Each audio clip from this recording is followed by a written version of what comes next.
শিক্ষা দপ্তর centralised admission portal স্নাতক স্তরে ছাত্রছাত্রীদের ভর্তির জন্য একটি বন্দোবস্ত এবং একটা যাতে সকলের সুবিধা হয় আধুনিক প্রযুক্তির সঙ্গে তাল মিলিয়ে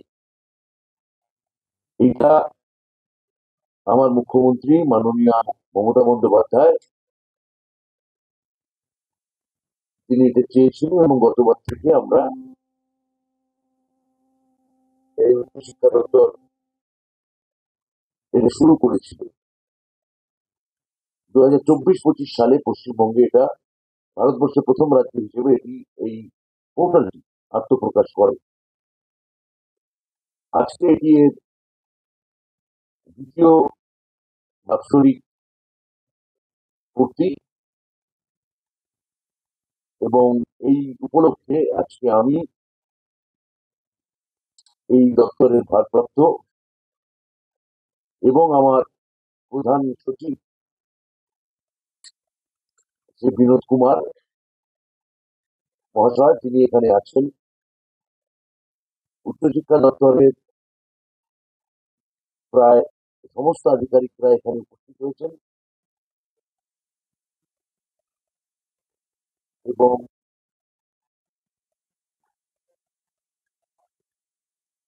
আপনাদের জন্য প্রথমেই আমি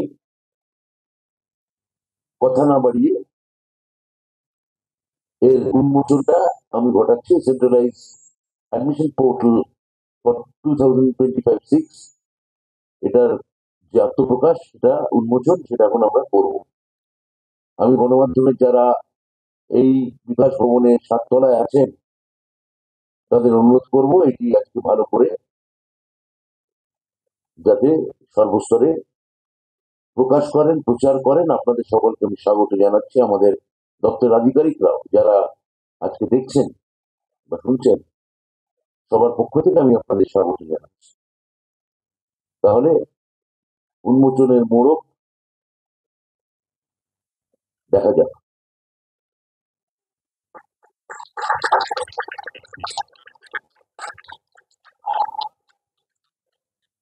গত 2024-25 শিক্ষাবর্ষে মোট 4,44,190 জন ছাত্রছাত্রী এই পোর্টালটির মাধ্যমে সরকার ঘোষিত অর্থাৎ গভর্নমেন্ট এইডেড মোট 16টি বিশ্ববিদ্যালয়ের অধীনে 461টি কলেজে ভর্তি হয়েছিল।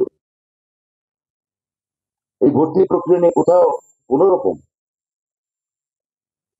অস্বচ্ছতার অভিযোগ ওঠেনি। গত 2024-25 শিক্ষাবর্ষে মোট 4,44,190 জন ছাত্রছাত্রী এই পোর্টালের মাধ্যমে সরকার ঘোষিত 16টি বিশ্ববিদ্যালয়ে অধীনে মোট 461টি কলেজে ভর্তি হয়েছে।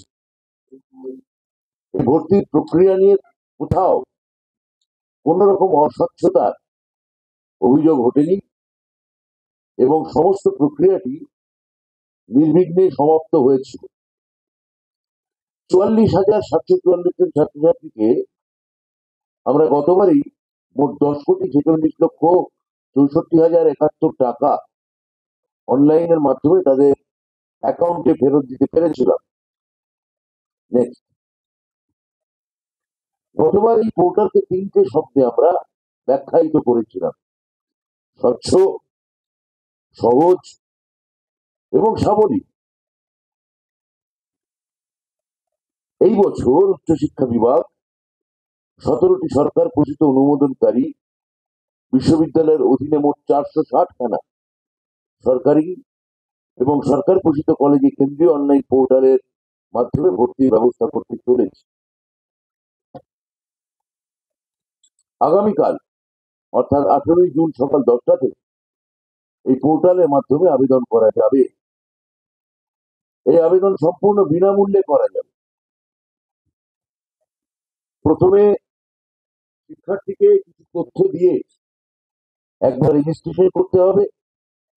রেজিস্ট্রেশন হয়ে যাওয়ার পর আবেদনকারী একটি ইউজার আইডি এবং পাসওয়ার্ড পাবে, যার ভিত্তিতে সে লগ ইন করতে পারবে।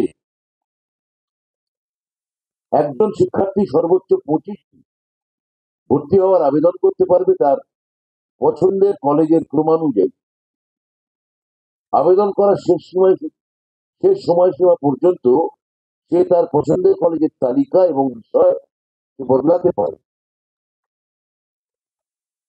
টাকা জমা দেওয়ার জন্য এবার তিনটি, এটা বোধহয় চোখে দিচ্ছি। হ্যাঁ, আবেদন করার সময়সীমা পার হয়ে গেলে একটি নির্দিষ্ট সময়ে সবকটি কলেজের সবকটি বিষয়ের সিস্টেম জেনারেটেড মেধা তালিকা প্রকাশিত হবে এই পোর্টালে। প্রথম ফেজে আবেদন করার সময়সীমা শেষ হবে 1 জুলাই।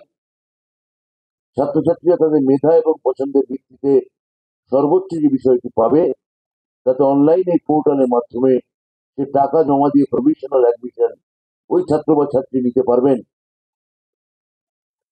প্রথম ফেজে আবেদন করার সময়সীমা হচ্ছে 1 জুলাই পর্যন্ত। টাকা জমা দেওয়ার জন্য এইবার 3টি পেমেন্ট গেটওয়ের ব্যবস্থা করা হয়েছে।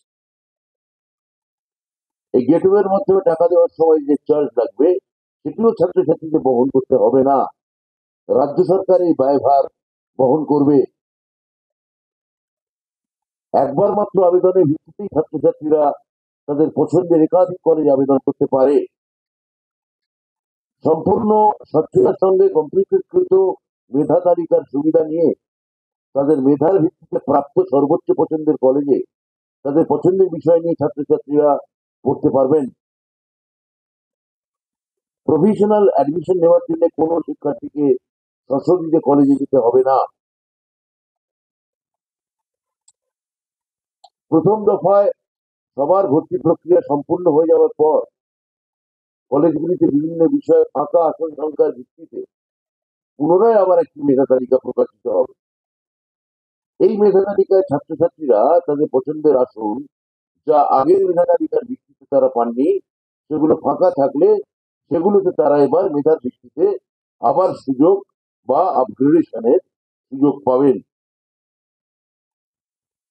আপগ্রেডেশনের সুযোগ পেয়ে তারা ভর্তি হতে চাইলে নতুন আসনে যখন ভর্তি হতে তখন যে টাকা লাগবে তা যদি আগেই যে টাকা দিয়ে তারা ভর্তি হয়েছিলেন তার থেকে যদি বেশি হয় তাহলে কেবলমাত্র অতিরিক্ত টাকা দিলেই তারা ভর্তি হতে পারবেন, আবার নতুন করে পুরো টাকা তাদের দিতে হবে না।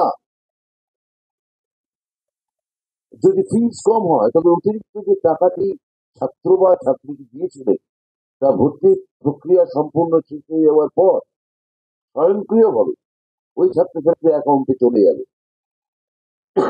এটার জন্য অতিরিক্ত কোনো আবেদন করার প্রয়োজন পড়বে না।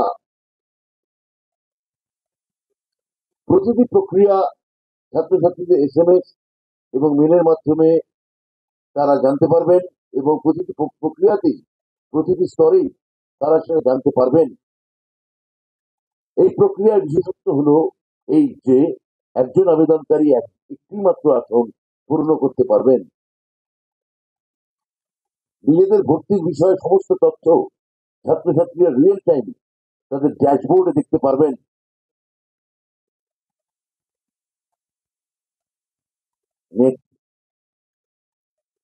সহায়তা, আমরা একটা নতুন সহায়তা এবার আনছি। আমরা এটার নাম দিয়েছি বীণা। বীণা অর্থাৎ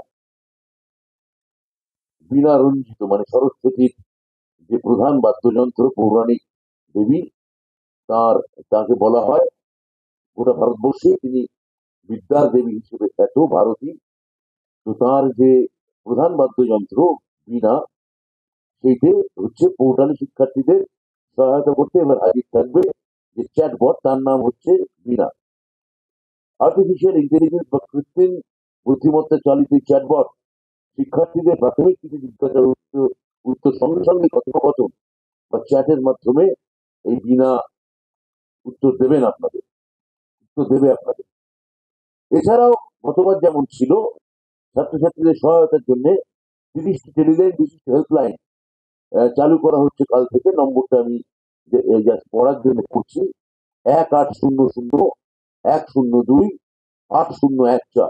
আমি পুনরাবৃত্তি করছি, 1800 102 8014। এছাড়া ইমেল আইডি support@westbengalcap.in, ইমেল আইডিতে support@wpcap.in, ইমেল আইডিতে তারা ইমেল করে তাদের অসুবিধার কথা জানালে তার নিরসন করার ব্যবস্থা করা হবে একদম 24 ঘন্টার মধ্যেই।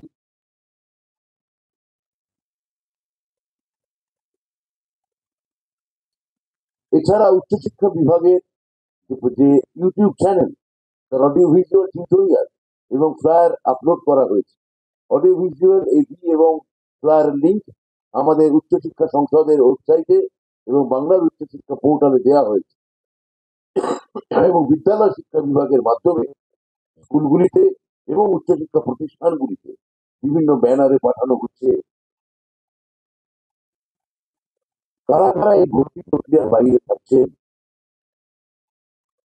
সেন্ট্রালাইজ অনলাইন ভর্তি ব্যবস্থা থেকে বাদ রয়েছে প্রেসিডেন্সি বিশ্ববিদ্যালয়, যাদবপুর বিশ্ববিদ্যালয়, স্বায়ত্তশাসিত কলেজগুলি, সংখ্যালঘু কলেজগুলি, বিএড কলেজগুলি, আইন কলেজগুলি এবং রবীন্দ্র ভারতী বিশ্ববিদ্যালয়ের অন্তর্গত চারুকলা এবং পারফর্মিং আর্টস, কারুশিল্প, নৃত্য, সঙ্গীত কলেজ কোর্স যে প্রোগ্রামগুলি আছে, তারা এই ভর্তি প্রক্রিয়া গতবারের মতোই, আমি আবার বলি গতবারের মতোই, তারা এবারও এই ভর্তি প্রক্রিয়ার বাইরে থাকছেন। প্রেসিডেন্সি বিশ্ববিদ্যালয় এবং যাদবপুর বিশ্ববিদ্যালয় মেধা তালিকার সঙ্গে আলাদা একটি ভর্তির পরীক্ষা নেওয়া হয়, তাই তারা এই পোর্টালে বাইরে রয়েছে। স্বায়ত্তশাসিত কলেজ এবং সংখ্যালঘু কলেজগুলির ভর্তির নিয়ম আলাদা এবং তাদের একটি স্বয়ংভর তারা নিয়ন্ত্রণের অধীনে রয়েছে। বিএড কলেজগুলি এবং আইন কলেজগুলিতে ভর্তির যোগ্যতা পৃথক। রবীন্দ্র ভারতী বিশ্ববিদ্যালয়ের অন্তর্গত চারুকলা এবং পারফর্মিং আর্টস, কারুশিল্প, নৃত্য, সঙ্গীত, এই যে কলেজ কোর্স প্রোগ্রামগুলি কেবলমাত্র মেধার ভিত্তিতে নেওয়া হয় না, সেখানেও আলাদা পরীক্ষা নেওয়া হয়। এইগুলি বাদে সমস্ত কলেজে পোর্টালের মাধ্যমে পশ্চিমবঙ্গের ভর্তি হওয়া যাবে। বিশেষ আবেদন, গতবারের যে আমাদের যে অভিজ্ঞতা, যা অত্যন্ত সদর্থক, তাই সংবাদ মাধ্যমের বন্ধুদের মাধ্যমে আমি ছাত্রছাত্রীদের কাছে আমাদের তরফ থেকে, আমাদের কোটা দপ্তরের তরফ থেকে আমি বিশেষভাবে অনুরোধ করছি, তারা যেন অবশ্যই তারা নিজেদের মোবাইল এবং ইমেল আইডি সাইবার ক্যাফের নয় ব্যবহার করেন সময় মতো সঠিক সংবাদ পাওয়ার জন্য নিজস্ব মোবাইল নাম্বার এবং ইমেল আইডি। এবং দ্বিতীয় আমাদের সহায়তা যেটা আমরা অনুরোধ করছি পাওয়ার জন্য, পোর্টালে টাকা ফেরত পাওয়ার জন্য প্রদেয় যে ব্যাংক অ্যাকাউন্ট এবং অন্যান্য তথ্য দেওয়ার সময় তারা যেন খুব সতর্ক হয়ে সেটি নথিভুক্ত করেন। আমি সংবাদ মাধ্যমের বন্ধুদের ধন্যবাদ জানাচ্ছি গত বছর আমাদের প্রচেষ্টাকে ব্যাপক হারে প্রচার করার জন্য। এইচডিএফসি এবং স্টেট ব্যাংক ইন্ডিয়াকে ধন্যবাদ। এই পোর্টালে পেমেন্ট গেটওয়ে সহ সমস্ত আর্থিক লেনদেনের সমস্ত পরিষেবা নিখরচায় দেওয়ার জন্য। আমি ধন্যবাদ জানাচ্ছি উচ্চশিক্ষা বিভাগের প্রধান সচিব বিনোদ কুমার মহাশয়কে, অন্যান্য আধিকারিকদের, কর্মীদের, ডিপিআই, সংশ্লিষ্ট জয়েন্ট ডিপিআই এবং এডুকেশন ডাইরেক্টরেট অন্যান্য আধিকারিক, কর্মীদের এবং পশ্চিমবঙ্গ রাজ্য উচ্চশিক্ষা সংসদের সংশ্লিষ্ট সমস্ত আধিকারিক এবং কর্মীদের, যারা গত বছর নিরলস পরিশ্রম করে পোর্টালটি তৈরি করেছেন এবং খুব নির্বিঘ্নে পরিচালনা করেছেন এবং এই বছরও সফলভাবে করবেন বলে আমি আশা রাখছি। পরিশেষে আমি কৃতজ্ঞতা জানাই মাননীয় মুখ্যমন্ত্রী শ্রীমতী মমতা বন্দ্যোপাধ্যায়কে। তার উপদেশ, নির্দেশ এবং নিরন্তর সহযোগিতা ছাড়া এই পোর্টাল গোটা দেশে, পশ্চিমবঙ্গে প্রথমবারেই এত সাফল্যের সঙ্গে এটা কিছুতেই আমাদের দপ্তর তা ফলপ্রসূ এবং তাৎপর্যবাহী এবং অভিঘাত সম্পন্ন করে তুলতে পারত না। সংশ্লিষ্ট সকলকে নমস্কার এবং ধন্যবাদ।